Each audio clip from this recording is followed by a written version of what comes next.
Kining atong programa sa atong JYL, labi na sa Adventurers o sa atong Pathfinder Club, kini labing maayo gayud alang sa atong mga kabatan-unan, alang sila mabansay sa sulod sa atong iglesia. Busa, nagkinahanglan kita og mga master guides, mga batan-on, trained nga mga young people, alang sa pagdumala sa atong mga kabatan-unan, nag-edad 4 years old to 9 years old, alang sa atong mga adventurers, ug nag-edad 10 years old hangtod sa 15 years old alang sa atong mga pathfinders. Busa akong ginaawhag ang atong mga youth, mga kaigsuunan nga mo join kita niini nga ministry kay tungod niini nga ministry atong mabansay, atong ma-disciple ang atong mga kabataan nga modangop sila motubo diha kang Kristo. Akong gina-congratulate ang 140 nga mga kaigsuunan din sa General Santos City Central Church nga bago lang naglampos sa paghuman sa Club Ministries Training Level 1 or ang atong Pathfinder Basic Staff Training Course.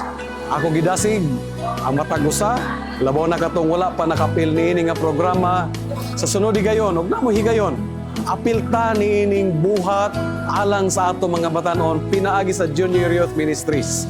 Ug ako nagapanginaot kini 140 nga na katambong karon sa atong training. Pinaot kamong tanan usab mahimong master guides sa dili madugay aron nga kitang tanan mahimong magatambayayong sa pagbuhat aron sa pag-disciple pagluwas niining mga batanon dinhi sa atong iglesia. You want to be a master guide? Please call us, be one of us. Ang club ministry training, dako kayong kaayuhan alang sa simbahan tungod kay mauni ang pag-prepare sa atong mga batanon alang sa pagmensahe sa mayong balita. Gawas pa na, matrain ang atong mga batanon sa pagbuhat, matrain sab ang atong mga batanon sa activity sa sulod sa simbahan aron ang camaraderie o ang brotherhood sa simbahan panagiusa ta sa atong mga batanon magpadayon kini ug ang atong mga batanon dili mo gawas sa simbahan kay nganuman usa ka bahin nganong maluya atong mga batanon kay wala silay closer relationship sa sulod sa simbahan. Busa kining training nga gihimo diri sa General Santos City Central Church, usa ka blessing alang sa mga batanon tungod kay preparatory ni para sa atong investiture as master guide. So kung madaghan unya ang master guide, madaghan unya ang training nga mahimo, daghan ang moapil sa master guide, ligo ng simbahan, unya makapadayon kita sa pagmensahe alang sa maayong balita. Kay atong nakitaan nga ang atong mga batanon maugyoy magamit nining katapusan nga panahon. Tungod kay ang mga tigulang luya na magtuhod.